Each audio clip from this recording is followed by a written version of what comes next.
বিসমিল্লাহির রহমানির রহিম। আমি আমিনুল এহসান মোল্লা। আমার স্বরচিত একটি কবিতা আমি আপনাদের শোনাতে চাই। আমার কবিতার নাম উত্তরের অপেক্ষায়।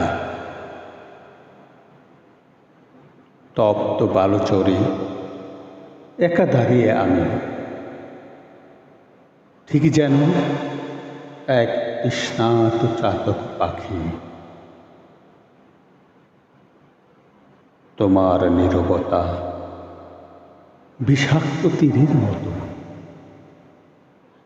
বিদে আছে বুকে। বলবো কাকে সে কথা, ওগো সখী, বলবো কাকে সে কথা, ওগো সখী।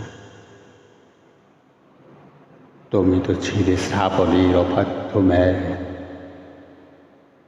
ঝরবে জানি, তবুও এক ফোঁটা জল দিলে না, তবুও এক ফোঁটা জল দিলে না। শুকনো নদীর তলদেশে আজ খা খাবো, আমার হাহাকার তো তুমি কখনোই নিলে না, কখনোই নিলে না, কখনোই বুঝলে না। তোমার ওই মৌনতা যেন এক গভীর অরণ্য, যেখানে পথ হারিয়েছে আমার প্রতিটি ডাক।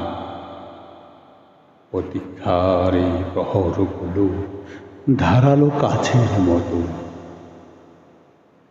রক্ত ঝরুক হৃদয়ে। তুমি বরং ভালোই থাকো, তুমি বরং ভালোই থাকো।